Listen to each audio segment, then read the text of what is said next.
Salam sejahtera. Perkenalkan, nama saya ialah Arina Hana Kendedi, pemegang nombor matrik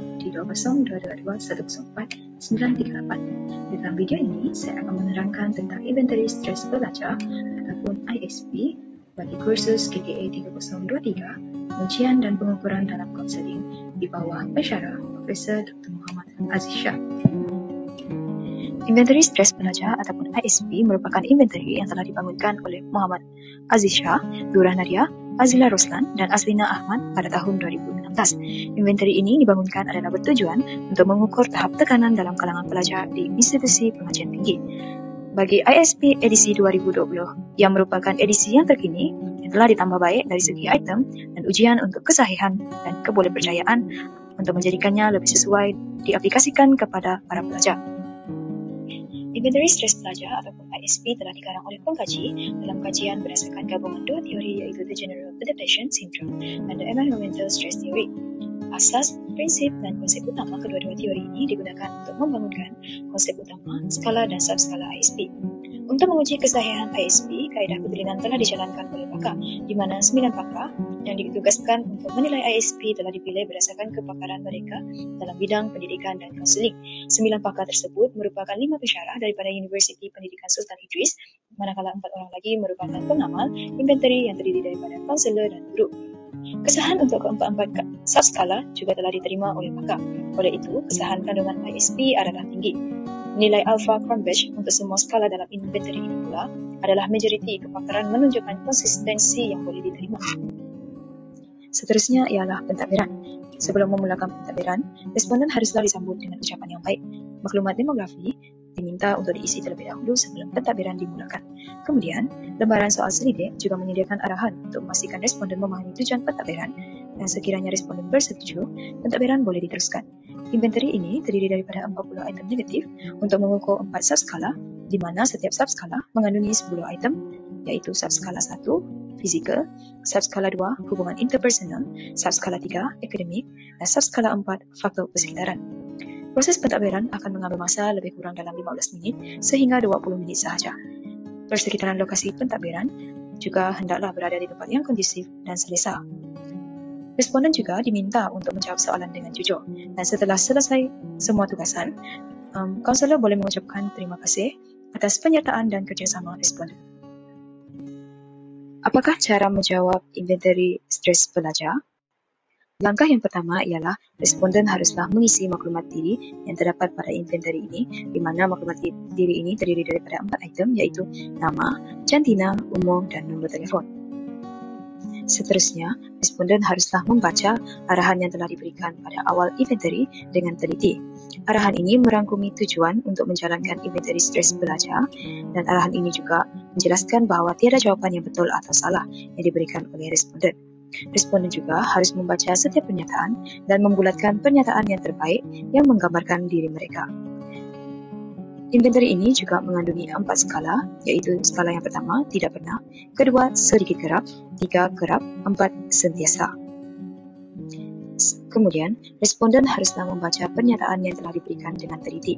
Pernyataan bagi inventory ini terdapat 40 pernyataan, dan berdasarkan pernyataan-pernyataan tersebut, responden haruslah menjawab pada setiap kotak skala yang telah diberikan dengan jujur dan mengikut perasaan dan yang menggambarkan diri mereka.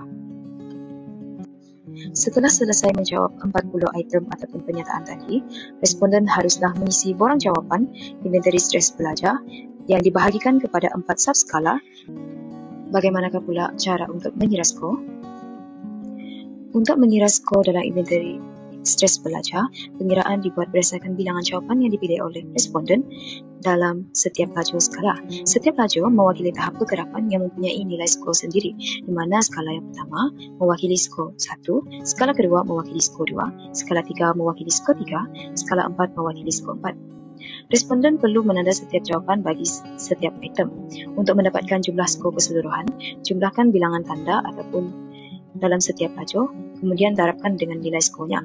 Contohnya, sekiranya responden menanda 4 kali dalam skala 1, maka 4 didarab dengan 1 bersamaan dengan 4. Sekiranya responden menanda sebanyak 3 kali dalam skala 2, maka 3 darab 2 bersamaan dengan 6. Akhir sekali, Tambahkan kesemua nilai dari setiap lacur untuk mendapatkan jumlah skor subskala.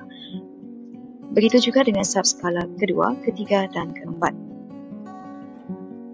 Sekiranya responden sudah selesai mengira jumlah skor bagi setiap subskala, tambahkan jumlah-jumlah tersebut untuk mendapatkan jumlah skor keseluruhan. Seterusnya, kita akan melihat interpretasi skor. Bagi keseluruhan skor yang diperoleh daripada ISP, untuk jumlah skor 40 sehingga 40, tahap ISP adalah stres rendah, di mana responden mempunyai kemahiran mengatasi masalah yang baik ketika mereka merasa tertekan atau merasakan sesuatu perkara itu di luar kawalan mereka. Namun demikian, responden haruslah meneruskan sikap yang baik dan berkesan, dan teruskan menguasai kemahiran baru dalam menangani stres dengan berkesan. Untuk jumlah skor 81 sehingga 141 pula, tahap ISP-nya adalah stres sederhana, di mana responden mempunyai coping skill ataupun kemahiran untuk mengatasi adalah sederhana apabila mereka merasa tertekan ataupun merasakan sesuatu adalah berada di situasi luar kawalan mereka.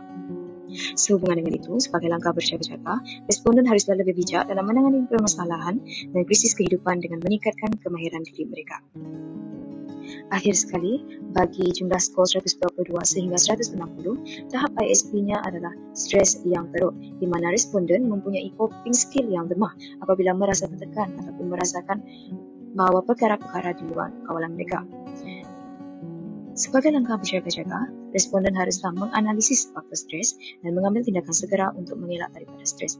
Fokus strategi menangani krisis dan konflik kehidupan dengan baik agar ianya tidak memberi stres kepada diri mereka pada masa yang akan datang.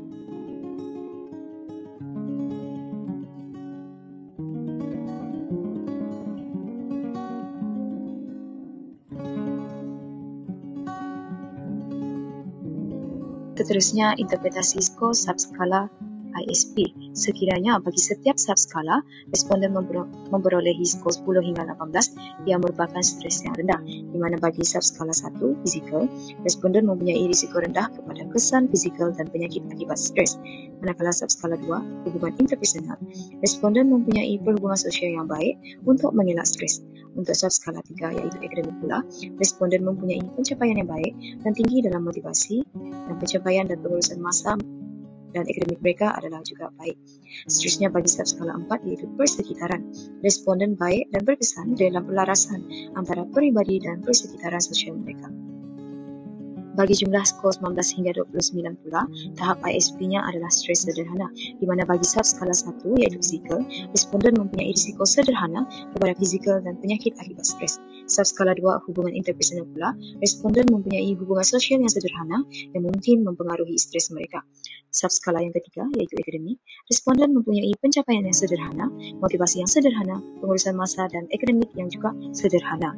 Dan akhir sekali bagi subskala yang keempat, iaitu persekitaran, di mana responden mempunyai sederhana baik dalam pelarasan antara peribadi dan persekitaran sosial mereka. Akhir sekali, sekiranya responden memperolehi skor 30 sehingga 40 dalam setiap mana-mana subskala, tahap ISP-nya adalah stres yang teruk, di mana bagi subskala 1, fizikal, responden mempunyai risiko tinggi kepada kesan fizikal dan penyakit akibat stres. Subskala 2, hubungan interpersonal pula, responden mempunyai perhubungan sosial yang lemah yang menyebabkan mereka merasa stres. Subskala yang ketiga, iaitu akademik, responden mempunyai permasalahan, motivasi dan pencapaian akademik yang lemah. Dan subskala yang keempat, persekitaran, responden adalah lemah dalam pelarasan antara pribadi dan persekitaran sosial mereka. Berikut merupakan rujukan yang telah digunakan untuk menyiapkan video ini. Video ini telah menggunakan rujukan daripada jurnal.